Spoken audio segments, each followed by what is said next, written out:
ದಕ್ಷಿಣ ಪದವೀಧರ ಶಿಕ್ಷಕರ ಕ್ಷೇತ್ರದಿಂದ ಜೆಡಿಎಸ್ ಬಿಜೆಪಿ ಮೈತ್ರಿ ಅಭ್ಯರ್ಥಿಯಾಗಿ ಸ್ಪರ್ಧಿಸಿರುವ ವಿವೇಕಾನಂದ ಅವರ ಪರ ಮಾಜಿ ಶಾಸಕ ಹರ್ಷವರ್ಧನ್ ಅವರು ಇಂದು ನಂಜನಗೂಡಿನಲ್ಲಿ ಬಿರುಸಿನ ಮತ ಪ್ರಚಾರ ನಡೆಸಿದರು.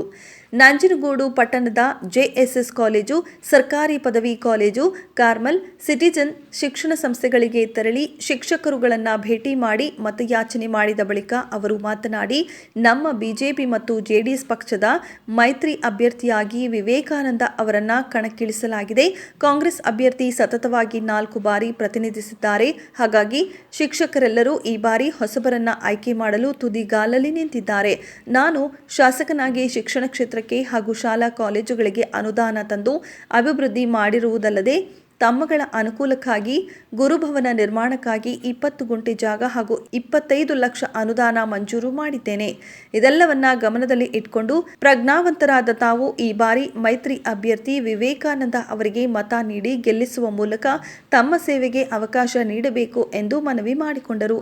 ಈ ಸಂದರ್ಭದಲ್ಲಿ ಜೆಡಿಎಸ್ ಜಿಲ್ಲಾಧ್ಯಕ್ಷ ನರಸಿಂಹಸ್ವಾಮಿ, ಬಿಜೆಪಿ ಮಂಡಲ ಅಧ್ಯಕ್ಷ ಕೆಂಡಗಣ್ಣಪ್ಪ, ನಗರ ಘಟಕದ ಅಧ್ಯಕ್ಷ ಸಿದ್ದರಾಜು, ನಗರಸಭಾ ಸದಸ್ಯ ಮಹಾದೇವ್ ಪ್ರಸಾದ್, ಮುಖಂಡರುಗಳಾದ ಶಿವಣ್ಣ, ಪುಟ್ಟಸ್ವಾಮಿ, ಸಿದ್ದರಾಜು, ಶಂಕರಪ್ಪ, ಬಾಲಚಂದ್ರು, ಪ್ರೇಮ ಶಂಭಯ್ಯ, ಮಹೇಶ್, ಪರಶಿವಮೂರ್ತಿ, ಕುಮಾರ್ ಸೇರಿದಂತೆ ಮತ್ತಿತರರು ಉಪಸ್ಥಿತರಿದ್ದರು. ಚುನಾವಣೆಯಲ್ಲಿ ಜೆಡಿಎಸ್ ಮತ್ತು ಬಿಜೆಪಿ ಪಕ್ಷದ ಅಭ್ಯರ್ಥಿಯಾಗಿ ವಿವೇಕಾನಂದ ಸ್ಪರ್ಧೆ ಮಾಡ್ತಾ ಇದ್ದಾರೆ. ಹಿಂದೆ ಸತತವಾಗಿ 4 ಬಾರಿ ಆಯ್ಕೆಯಾದಂಥ ಮರಿತಿಮ್ಮೇಗೌಡರವರು ಕಾಂಗ್ರೆಸ್ ಪಕ್ಷದ ಸ್ಪರ್ಧೆ ಮಾಡ್ತಾರೆ. ಈಗಾಗಲೇ ನಾವು ನಂಜನಗೂಡು ಕ್ಷೇತ್ರದಲ್ಲಿ ಎಲ್ಲ ಈ ಸರ್ಕಾರಿ ಶಾಲೆ ಕಾಲೇಜುಗಳಿಗೆಲ್ಲ ಭೇಟಿ ಮಾಡ್ತಾ ಸಂದರ್ಭದಲ್ಲಿ ಒಂದು ಹೊಸ ಮುಖ ಮತ್ತು ಹೊಸದಾಗಿ ಒಂದು ಅವಕಾಶ ಮಾಡಿಕೊಡ್ಬೇಕು ಅಂತ ಶಿಕ್ಷಕರೇ ನನಗೆ ಸ್ವತಃ ಬಂದು ಹೇಳಿದರು. ಒಂದು ಬದಲಾವಣೆಯ ಒಂದು ಗಾಳಿ ಬೀಸ್ತಾ ಇದೆ. ವಿವೇಕಾನಂದ ಅವರು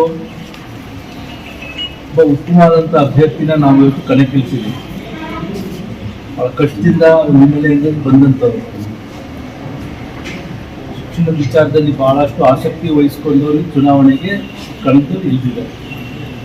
ಇದು ಒಂದು ಕಡೆ ಇದ್ದರೆ, ಇನ್ನೊಂದು ಕಡೆ ನಾನು ಇವತ್ತು ಕೇಳ್ಕೊತಾ ಇರೋ ತಮ್ಮಲ್ಲಿ, ನಾನು ಶಾಸಕನಾದ ಸಂದರ್ಭದಲ್ಲಿ ಸುಮಾರು 15-20 ಕೋಟಿ ರೂಪಾಯಿ ನಾನೇನು ಅನುದಾನ ತಗೊಂಡು ಇವತ್ತು ಸರ್ಕಾರಿ ಶಾಲೆಗಳಲ್ಲಿ ನವೀಕರಣ ಇರ್ಬೋದು, ಹೊಸದಾಗಿ ಫಸ್ಟ್ ಗ್ರೇಡ್ ಕಾಲೇಜ್ಗಳಿಗೆಲ್ಲ ನಾನು ಕೊಟ್ಟಿರುವಂಥದ್ದು ಇರ್ಬೋದು. ಮತ್ತು ಸಾಕಷ್ಟು ಇವತ್ತು ನಿಮ್ಮ ಗುರುಭವನಕ್ಕೆ ಇವತ್ತು ನಾನು ನಂಜನಗೂಡಲ್ಲೇ ಒಂದು 20 ಗುಂಟೆ ಜಾಗನ ಇಟ್ಟು 25 ಲಕ್ಷನೂ ಕೂಡ ಬಿಡುಗಡೆ ಮಾಡಿರ್ತಕ್ಕಂಥದ್ದು ತಮ್ಮ ಮನಸ್ಸಲ್ಲಿ ಇಟ್ಕೊಂಡು ಬಾರಿ ನಮಗೆ ಒಂದು ಒಳ್ಳೆಯ ವಾತಾವರಣ ಕೂಡ ಇದೆ. ಹಾಗಾಗಿ ನಮ್ಮ ಅಭ್ಯರ್ಥಿ ವಿವೇಕಾನಂದ ಅವರಿಗೆ ಮೊದಲನೇ ಪ್ರಾಶಸ್ತ್ಯ ಮತ ಕೊಡಬೇಕು ಅಂತ ತಮ್ಮಲ್ಲಿ ಮನವಿ ಮಾಡ್ತಿರ್ತಾ ಇದ್ದೀನಿ. ಇಂದಿನ ಚುನಾವಣೆಯಲ್ಲಿ ಬಹುಶಃ ಇದೊಂಥರ ಎಲ್ಲೋ ಒಂದು ಕಡೆ ಇದೊಂಥರ ಚುಕ್ಕಿ ಆಗೋಗ್ಬಿಟ್ಟಿತ್ತು. ಸುಮಾರು 3800 ಓಟು ಇನ್ವ್ಯಾಲಿಡ್ ಆಗಿತ್ತು. ಸೊ ಇದು ಈ ಬಾರಿ ಆಗಬಾರ್ದು ಅಂತ ಹೇಳಿ ನಾವೆಲ್ಲ ವಿಶೇಷವಾಗಿ ಪಾಂಪ್ಲೆಟ್ಸ್ ಎಲ್ಲ ತಮ್ಮ ಕೊಡ್ತಾ ಇದ್ದೀವಿ. ನಾನು